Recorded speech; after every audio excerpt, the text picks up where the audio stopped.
আচ্ছা,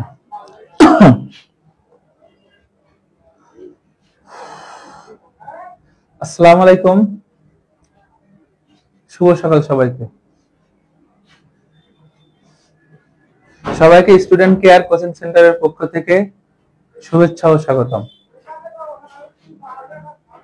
আজ তোমাদের জন্য নিয়ে এসেছি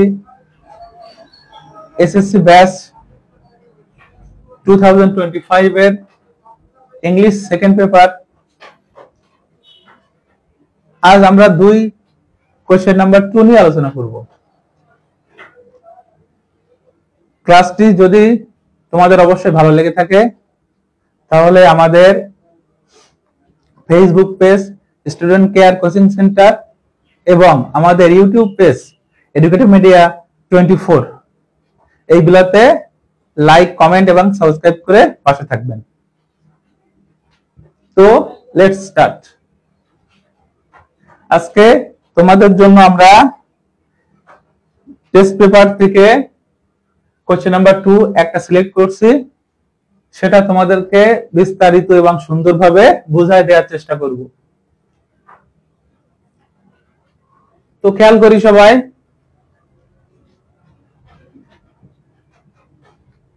কোয়েশ্চেন নাম্বার 2 হলো উইদাউট ক্লোজ টেস্ট, অর্থাৎ এখানে আমাকে কোনো হিন্টস দেয়া থাকে না। এক্ষেত্রে আমাকে ইংরেজি গ্রামারের খুঁটিনাটি অনেকগুলো বিষয় জেনে তারপরে উত্তর করার চেষ্টা করতে হয়। এখানে উত্তর করতে গেলে আমাকে preposition, right form of verbs, subject verb agreement, এমনকি গ্রামারের অন্যান্য খুঁটিনাটি বিষয়গুলো নিয়ে উত্তর করার চেষ্টা করতে হয়। তো প্রথমে আমরা খেয়াল করি, প্রথমে লিখছি man is the dash of his own fate. দুই দাগের উত্তর করতে হলে আমাদেরকে অবশ্যই যেটার উপর গুরুত্ব দিতে হবে সেটি হলো ইংরেজি যে সেন্টেন্সটা লেখা আছে তার মিনিং এর উপর, অর্থাৎ তার বাংলা অর্থটা কি সেটার সাথে সামঞ্জস্য রেখে এবং গ্রামারের অন্যান্য নিয়মগুলোকে ফলো করে আমরা উত্তর দেওয়ার চেষ্টা করব। তো আমরা প্রথম সেন্টেন্সটাতে দেখছি যেখানে ব্ল্যাঙ্কস আছে, তার আগে একটি ওয়ার্ড আছে সেটি হলো দা এবং পরে একটি ওয়ার্ড আছে সেটি হলো অফ। তো আমরা পূর্ববর্তী ক্লাসগুলোতে জেনেছি দা এবং অফ এর মাঝখানে এমন একটা ওয়ার্ড চুজ করতে হবে সেটিকে নাউন হিসেবে গণ্য হবে বা নাউন বসাতে হবে। তো আমরা যদি অর্থের দিকে এখন খেয়াল করি, man is the dash of his own fate. মানুষ অফ হিজ ওন ফেট, তার নিজ ভাগ্যের, আমরা এর আগে অনেকবারই শুনে আসছি মানুষ তার নিজের ভাগ্যের নির্মাতা। সো এখানে নির্মাতা শব্দটিকে আমাকে নাউন হিসেবে বসাতে হবে। আমরা এখানে জানি মেক মানে তৈরি করা আর মেকার মানে তৈরি কারক বা নির্মাতা।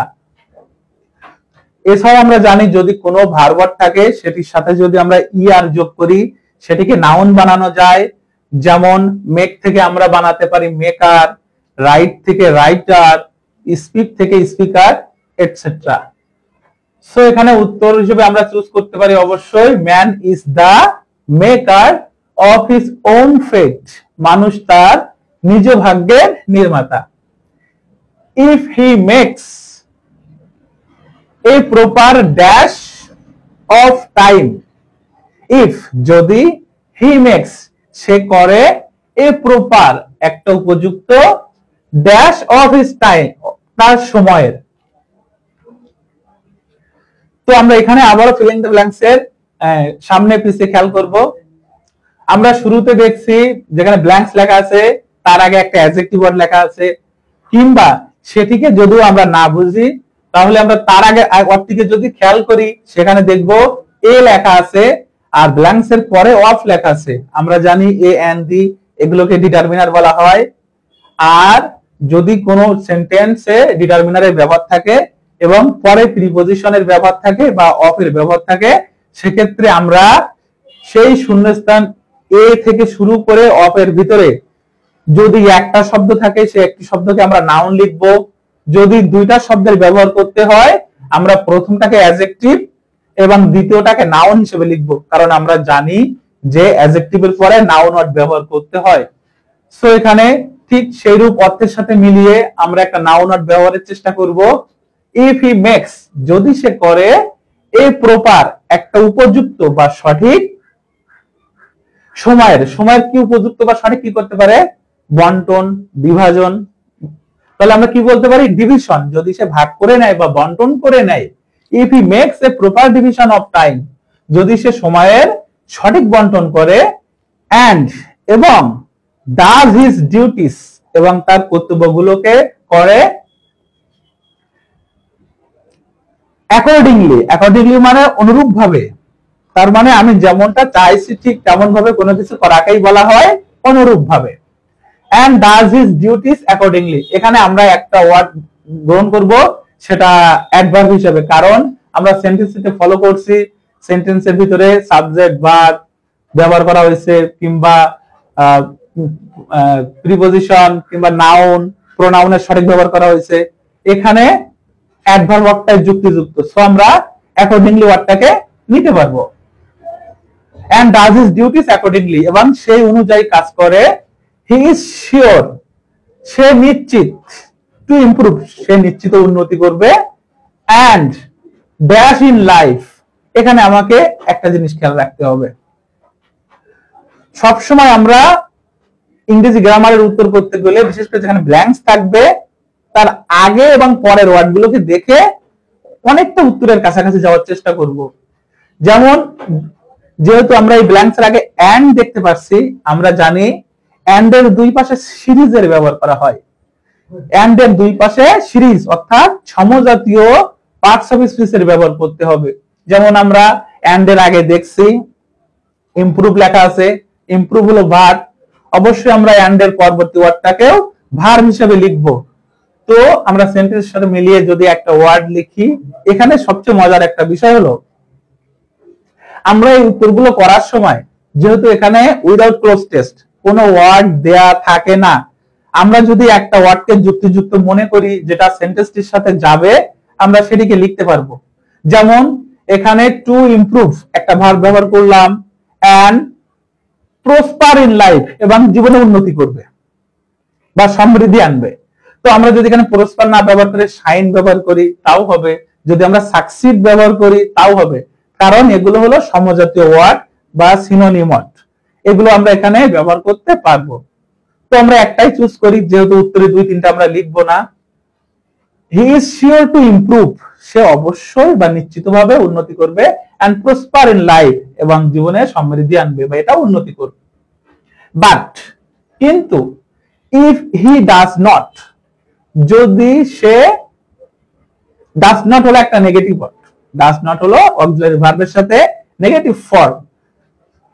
তো আমরা এখানে একটা জিনিস খেয়াল করব, ডাজ নট এর ব্যবহার যেখানে থাকবে, ডু নট, ডাজ নট বা ডিজ নট, এগুলোর পরে আমরা ভার্বের বেস ফর্ম লিখব। তার মানে এখানে যে ভার্বটাকে আমরা চুজ করতে চাইবো, অবশ্যই সেই ভার্বটি বেস ফর্মে হবে, অর্থাৎ পাস্ট ফর্ম বা পাস্ট পার্টিসিপল ফর্মে লিখতে পারবো না। But if he does not do it, যদি সে এটা না করে, কারণ উপরে আমরা বলছিলাম যদি সে সময়ের ভাগ করে নেয় আর সেই অনুযায়ী কাজ করে, সে জীবনে উন্নতি করবে। আর এখন বলা হচ্ছে কি, যদি সে এগুলো না করে। আমরা জানি একটা সেন্টেন্সে বাট ব্যবহার করা হয় বিপরীতার্থক ফলাফল প্রকাশ করার জন্য। But if he does not do it, যদি সে এটা না করে, হি ইজ শিওর, সে নিশ্চিতভাবে, টু রিপেন্ট, টু দেখছি আমরা জানি টু এর পরে ইনফিনিটিভ বসে, ইনফিনিটিভ ভার্ব বলা হয় টু প্লাস ভার্ব অন কে, ইনফিনিটিভ ভার্ব বলা হয় টু প্লাস ভার্ব অন কে। ইনফিনিটিভ আবার দুই ধরনের হতে পারে, জেনারেল ইনফিনিটিভ যেটাকে আমরা বলি টু প্লাস ভার্ব অন, এবং আরেকটিকে বলা হয় বেয়ার ইনফিনিটিভ। বেয়ার ইনফিনিটিভ অর্থ যে ইনফিনিটিভ এর আগে টু এর ব্যবহার থাকে না। এগুলো আমরা বেয়ার ইনফিনিটিভ কি জিনিস সেটা পরবর্তী ক্লাসে দেখানোর চেষ্টা করব। হি ইজ শিওর, সে নিশ্চিতভাবে, টু রিপেন্ট, রিপেন্ট অর্থ অনুশোচনায় ভুগবে বা অনুতপ্ত হবে। দেন, তাহলে বা পরবর্তীতে, he will be blanks to drag a miserable dash. Okay, এখানে আমরা খেয়াল করি যেখানে শূন্যস্থানটি আছে জি নাম্বারে, আমরা দেখছি আগে যে অক্সিলারি ভার্বের ব্যবহার করা আছে উইল বি এর ব্যবহার করা হচ্ছে। তো আমরা উইল বি এর ব্যবহারটা একটু জানি। আমরা জানি উইল একটা মডাল ভার্ব। তো মডাল ভার্ব আমরা দুইটা ভাবে ব্যবহার করি, একটা হলো অ্যাক্টিভ ভয়েসের সেন্সে আর একটা হলো প্যাসিভ ভয়েসের সেন্সে। আমরা জানি অ্যাক্টিভ ভয়েস হলে মডাল ভার্বের পরে ভার্বের বেস ফর্ম থাকে, কিন্তু যদি সেই বাক্যটিকে প্যাসিভ সেন্সে উত্তর করতে হয় সেক্ষেত্রে আমরা মডাল ভার্বটির সাথে বি লিখে তারপরে ভার্ব 3 বা ভার্বের পাস্ট পার্টিসিপল ফর্মের ব্যবহার করে থাকি। তো আমরা এখানে দেখতেছি উইল বি লেখা আছে, তাহলে আমাকে বুঝতে হবে এই বাক্যটি যেটা আছে প্যাসিভ ভয়েসে লেখা, এই জন্য আমরা ভার্ব 3 এর ব্যবহার করব। এখন আমরা চেষ্টা করব সেন্টেন্সটির অর্থের সাথে মিলে এমন একটা ওয়ার্ড নিয়ে আসার। আমরা এখানে নিয়ে আসতে পারি দেন হি উইল বি, তখন সে হবে কম্পেলড, বাধ্য, COM PELLED, কম্পেলড অথবা bound to drag a miserable. এখানে আবারও খেয়াল করি মিজারেবল ড্যাশ, মিজারেবল শব্দটি কোন পার্টস অফ স্পিচ? অবশ্যই আমরা জানি অ্যাডজেক্টিভ, কারণ আমরা জানি ওয়ার্ডের শেষে যদি যুক্ত অবস্থায় AL, TIV, SIV, IOUS, FUL, ABLE এইগুলো যুক্ত থাকে সে ওয়ার্ডটিকে আমরা অ্যাডজেক্টিভ বলি। তো আমরা জানি অ্যাডজেক্টিভ ওয়ার্ডের পরে স্বভাবসুলভ ভাবে নাউন বসে, আমরা এখানেও নাউন ওয়ার্ডের ব্যবহার করব। তাহলে দেন হি উইল বি কম্পেলড, তখন সে বাধ্য হবে টু ড্রাগ, বহন করতে বা টেনে নিতে, এ মিজারেবল লাইফ, একটা শোচনীয় জীবন, টু স্পয়েল টাইম, সময়কে নষ্ট করা বা সময় নষ্ট করা। এখানে আমরা একটা জিনিস খেয়াল করি, টু স্পয়েল টাইমের পরে ইজ লেখা আছে। তো আমরা জানি একটা সাবজেক্ট নরমালি নাউন বা প্রোনাউন হয়, তো এক্ষেত্রে আমরা দেখছি টু প্লাস ভার্ব 1 দিয়ে লেখা আছে। আমাদের সাবজেক্টের বহুবিধ ব্যবহার আছে। যখন পজিশন অফ এ সাবজেক্ট আলোচনা করব বা সাবজেক্টের বিভিন্ন রূপ, তখন আমরা দেখব ইনফিনিটিভ কিংবা জিরান্ড এগুলো বাক্যের নাউন হিসেবে ব্যবহার করা যায়। সো এখানে ইনফিনিটিভকে বাক্যের সাবজেক্ট হিসেবে ব্যবহার করা হয়েছে। To spoil time is dash for a person, is এর ব্যবহারে এখানে আমরা একটু খেয়াল করি। ইজ কে আমরা নরমালি 3টা সেন্সে ব্যবহার করি, যেমন am is are was were এগুলোর পরে আমরা অ্যাডজেক্টিভ ওয়ার্ড লিখতে পারি, am is are was were এগুলোর পরে আমরা ভার্ব প্লাস আইএনজি লিখতে পারি, যেটাকে আমরা বলি অ্যাক্টিভ ভয়েসের সেন্টেন্স, কিংবা am is are was were এগুলোর পরে ভার্ব 3 লিখতে পারি, যেগুলোকে আমরা বলি প্যাসিভ ভয়েসের সেন্টেন্স। তো এখানে আমরা অ্যাডজেক্টিভ ওয়ার্ড ব্যবহার করার যুক্তিযুক্ত হবে সেরকম একটা অ্যাডজেক্টিভ ওয়ার্ড লিখব। টু স্পয়েল টাইম, সময় নষ্ট করা, is suicidal for a person, একটা মানুষের জন্য আত্মঘাতী। ফর এজন্যই আওয়ার লাইফ, আমাদের জীবন, ইজ নাথিং বাট, কিছুই না। আমরা জানি নরমালি যে সেন্টেন্স গুলো ইংরেজি প্যাটার্নে দেখি নাথিং এর পরে বাট শব্দটাকে ইউজ করি, নাথিং বাট, নান বাট এই জাতীয় ওয়ার্ড গুলো বসে। সো সেই সেন্স থেকে আমরা এখানে বাট উত্তর দিতে পারবো। Our life is nothing but, আমাদের জীবনটা কিছুই নয়। দা সাম, সাম মানে সমষ্টি, অঙ্ক বা যোগফল এমন অর্থে ব্যবহার করতে পারি। The sum of total of hours, days and years, আমাদের জীবনটা মানে সামগ্রিক একটা ঘন্টা, দিন অথবা বছরের সমষ্টি ছাড়া আর কিছুই নাই। সো এখানে একটা জিনিস খেয়াল করি, আমরা উত্তরগুলো বলার সময় তোমরা সবাই একটু মনোযোগ দিয়ে শুনবে। আমি কিন্তু আজকে অন্য নিয়ম ফলো করছি, একটা উত্তরও লিখি নাই, শুধুমাত্র দেখতে চাইছি তোমরা কতটুকু মনোযোগী ছিলে বা শ্রবণ করছো ধীরে চিত্তে। এখন উত্তরগুলোকে আবারও বলার চেষ্টা করব, তোমরা উত্তরগুলো নিজেরা মনে মনে বলবে আর আমার উত্তরের সাথে মিলে যদি যায় সেগুলো খাতায় লিখে নিবে। ম্যান ইজ দা, দার অফের মাঝখানে নাউন বলছিলাম, সেখানে উত্তর নিছিলাম maker of his own fate, if he makes, যদি সে করে, এ প্রপার ডিভিশন। এ এবং অফ এর মাঝখানে দুইটা শব্দ থাকলে আমরা প্রথমটাকে অ্যাডজেক্টিভ এবং পরেরটাকে নাউন হিসেবে ব্যবহার করছিলাম। Of time and does his duties accordingly. ACCORDINGLY.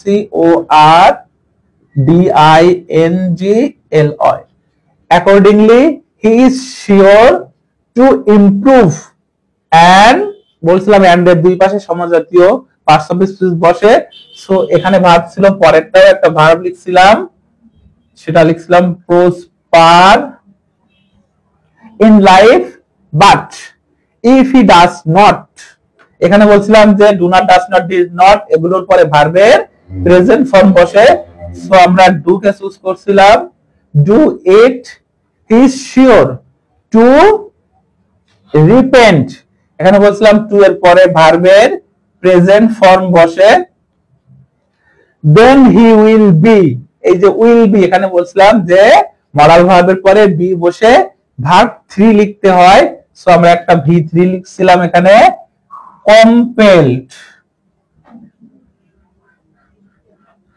to drag a miserable dash, এই যে miserable adjective word, এরপরে একটা noun word লিখতে চাইছিলাম, নাউন হিসেবে উত্তর বলছিলাম লাইফ,